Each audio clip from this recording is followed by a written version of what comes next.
बकवास बंद।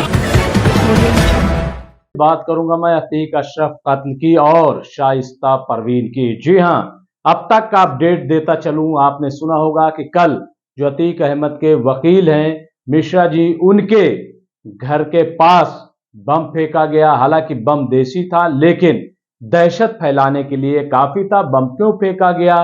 क्या वकील को डराने की कोशिश की गई? जैसा कि दयाशंकर मिश्रा ने कहा, एडवोकेट दयाशंकर मिश्रा ने कहा कि उनको डराने की कोशिश की जा रही। आखिर कौन लोग हैं जो दयाशंकर को डराने की कोशिश कर रहे हैं? नंबर एक, दहशत तो फैलाई गई, शुरुआत तो हो गई, एक्शन का रिएक्शन कहीं दिखाई देने लगा, डराया जाने लगा। सवाल नंबर दो, आज जो 3 शूटर थे उनको रिमांड पर दे दिया गया।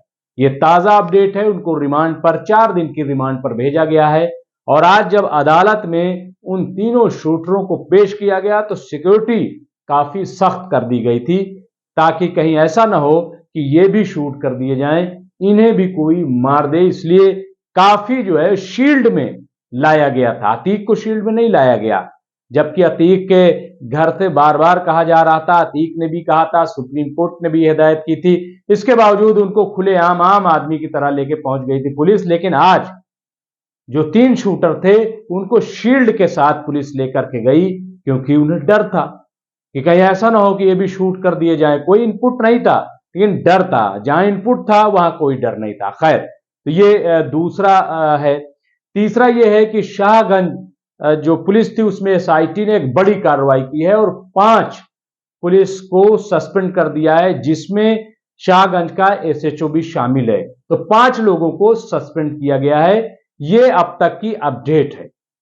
लेकिन जो खबर हम लेकर के हाजिर हुए वो बड़ी इंपॉर्टेंट है, बहुत अहम है। मैंने लिखा है कि ये जो शाइस्ता परवीन और अतीक अशरफ का कत्ल है, इसका कनेक्शन बीएसपी से। अब आप सोच रहे होंगे कि ये बीएसपी का कनेक्शन कैसे हो गया, इसमें बीएसपी का क्या लेना देना है, बीएसपी बीच में कहां से आ गई? कहीं ये कोई ब्रेकिंग बनाने की कोशिश तो नहीं की जा रही, कहीं कोई किस्सा और कहानी तो नहीं कहा जा रहा है? लेकिन नहीं, ऐसा कुछ नहीं है। सच्चाई यह है कि बीएसपी का बड़ा कनेक्शन है और इस बात का एतराफ खुद शाइस्ता परवीन अतीक अहमद की वाइफ ने किया। जी हां, उन्होंने किया, लेकिन अभी नहीं किया, आज नहीं किया, अभी कहीं उन्होंने बाइट नहीं दी, कोई बयान नहीं दिया। मैं ये क्लियर करता चाहूं तो बयान दिया कब? दरअसल 27 फरवरी 2023 को यह खत उस वक्त शाइस्ता परवीन ने लिखा था उत्तर प्रदेश के मुख्यमंत्री योगी आदित्यनाथ को और सुप्रीम कोर्ट में। उसमें यह कहा था कि दरअसल जब से मैं बीएसपी की मेयर उम्मीदवार बनाई गई हूं, या ये चर्चा आ गई है कि मैं इलाहाबाद प्रयागराज से मेयर की उम्मीदवार हो जाऊंगी, उस वक्त से हमारे खिलाफ आपके एक कैबिनेट मंत्री और प्रयागराज के कमिश्नर और एसटीएफ के हेड वो पूरी साजिश कर रहे हैं ताकि मुझे रोका जा सके चुनाव लड़ने से। और इसीलिए ये पूरा मंसूबा बनाया गया। ये 27 फरवरी 2023 को शाइस्ता परवीन ने एक खत में इस बात का इंकशाफ किया था। उन्होंने कहा था कि ये बीएसपी में शामिल होना हमारे लिए खतरे की घंटी बन गई और उस वक्त से हमारे खिलाफ साजिश की जा रही है। और यह साजिश कोई और नहीं बल्कि आपके एक कैबिनेट मंत्री कर रहे हैं हमारे खिलाफ, ताकि किसी तरीके से अतीक अहमद के परिवार को फंसाया जा सके और उन्हें मारा जा सके। और यहां तक 27 फरवरी को शाइस्ता परवीन ने खत में लिख दिया था कि हमारे पति को यानी अतीक अहमद को, हमारे देवर यानी कि अशरफ को जेल से बाहर न लाया जाए, साबरमती की जेल से उन्हें बाहर न लाया जाए, क्योंकि पूरी साजिश जो है वो रची जा चुकी है। उन्हें जेल से बाहर लाया जाएगा और उमेश पाल कत्ल के मामले में उनका मर्डर कर दिया जाएगा, ऐसा खुद ये लिखा था शाइस्ता परवीन ने। यह खत मौजूद है और यही बात तकरीबन बरेली की जेल से मोहम्मद अशरफ ने भी कही थी।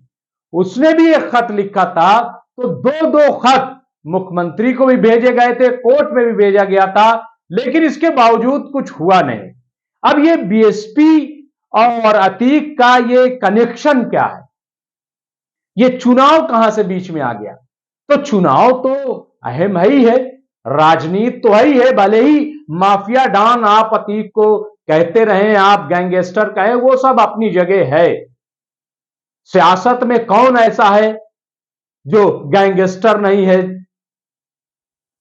अब आप ये कह लें कि एक खुल करके होता है जो, और एक ये कि खुफिया तौर पर होता है, लेकिन गैंग तो सभी चलाते हैं, वरना तो सियासत ही नहीं हो सकती। आज का जो माहौल है, मुझे तो यही लग रहा है। बहरहाल, अब बड़े बड़े लोग जो जेलों में थे आज क्या बने हुए हैं, सब आपको पता है। तो बीएसपी का कनेक्शन क्या है? देखिए, पहले शाइस्ता परवीन जो है वो एमआईएम में चली गई, मजलिस-ए-इत्तेहादुल मुस्लिमीन, वो असदुद्दीन ओवैसी की पार्टी में शामिल हो गई थी। कब?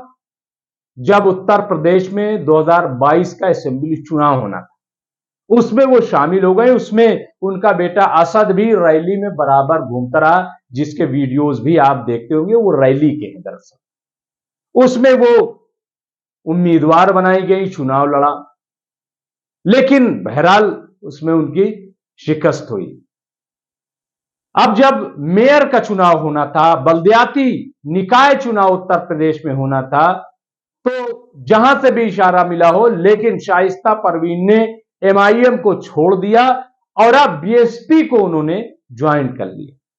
बीएसपी भी चूंकि बहुत कमजोर हो गई थी 22 में, पूरी तरीके से टूट चुकी थी। जो मायावती उत्तर प्रदेश की 4 बार मुख्यमंत्री रह चुकी हैं, वो 2022 के विधानसभा चुनाव में एक सीट सिर्फ 403 में से जीत पाए। यह बहुत बड़ा धचका था, और इसकी सबसे बड़ी वजह यह थी कि मुसलमान दलितों से दूर हो गया, यानी बीएसपी से मुसलमान दूर हो गया। नसीमुद्दीन सिद्दीकी चले गए, और उसके बाद धीरे धीरे करके तमाम जो मुस्लिम चेहरे थे बीएसपी की, वो सब खत्म हो गए। और यही वजह है कि आपको याद होगा कि 22 के बाद इमरान मसूद को भी बीएसपी ने अपने साथ जोड़ लिया। इमरान मसूद जो कि पश्चिमी उत्तर प्रदेश के एक बड़े मुस्लिम चेहरे के तौर पर जाने जाते हैं। तो अब बीएसपी जो है वो अपना फिर से नेटवर्क, मुस्लिम नेटवर्क जो है वो मजबूत करना चाह रही थी, और उसकी शुरुआत उसने अतीक अहमद की अहलिया पत्नी शाइस्ता परवीन को शामिल करके और दूसरी तरफ इमरान मसूद को लाकर किया। यही बात जो है शायद लोगों को खल गई, क्योंकि अगर देखिए एमआईएम में तो सिर्फ मुस्लिम वोट करता है, बहुत कम ऐसा होता है कि जिसमें और दूसरी कौमें एमआईएम कर दें, क्योंकि असदुद्दीन ओवैसी का खुला एजेंडा, वो जरूर मीम और भीम की बात करते हैं, लेकिन इसके बावजूद दलित उनके साथ जुड़ा नहीं है। दलित वोट बैंक अभी नहीं बन पाया, दलित आवाज नहीं बन पाई है, इसलिए वोट जो मिलता है असदुद्दीन ओवैसी को, वो मुस्लिम का ही मिलता है, चाहे जितने परसेंट हो, 2%, 3%, जो भी हो, लेकिन बाकी वोट नहीं मिलते।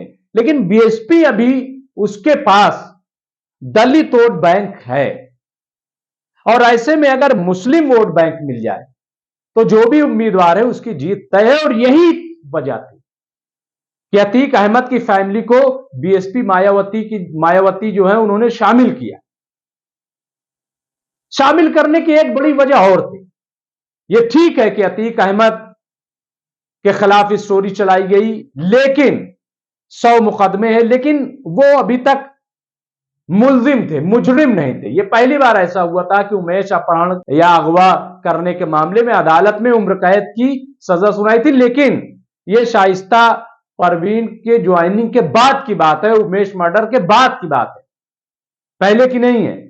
तो इसलिए मुकदमे तो सब पे होते हैं, जो सियासत करते हैं उन पे 2-4 मुकदमे, 10 मुकदमे, 20 मुकदमे होते ही हैं, और एक पूरी लिस्ट है अगर आप देखेंगे उत्तर प्रदेश में सियासतदानों की, जिन पर बड़े बड़े मुकदमे हैं, 40 मुकदमे, 50 मुकदमे, 60 मुकदमे। हालांकि वो किसी के बारे में ये नहीं लिखा जाता माफिया डॉन, गैंगस्टर, कुछ नहीं लिखा जाता है। किसी मीडिया में हिम्मत नहीं कि राजा भैया को माफिया डॉन लिख दे, लेकिन हैं दबदबा उनका है, पॉलिटिशियन है, और इस किस्म के और कई हैं।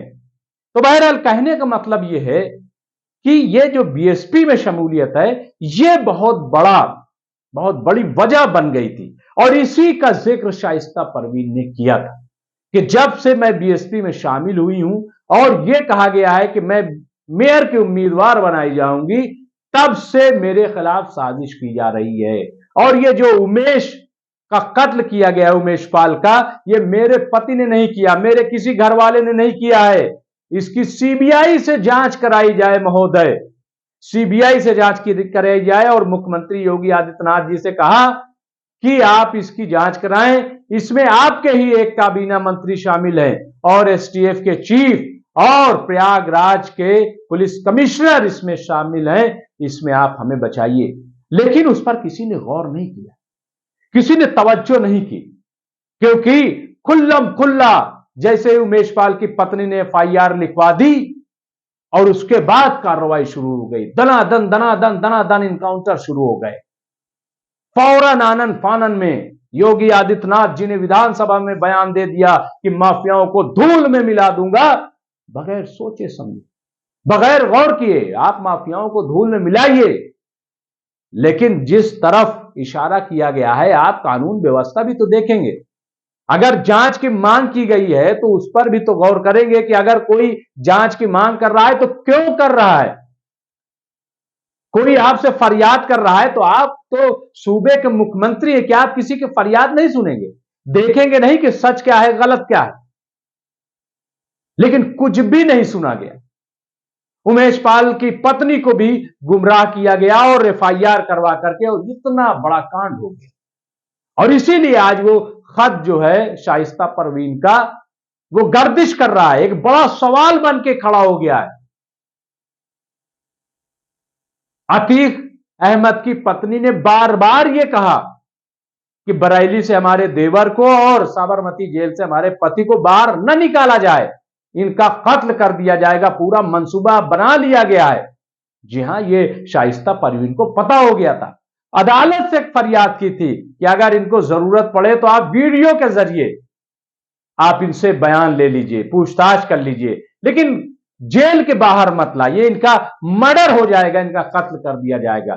यही बात अशरफ ने भी कही थी, लेकिन किसी ने इनकी बात नहीं सुनी।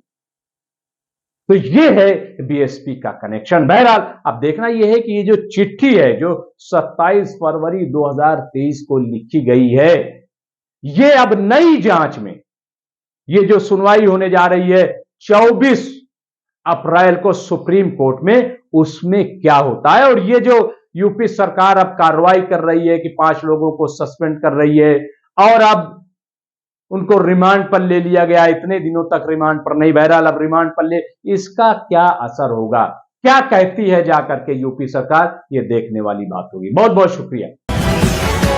बकवास बंद।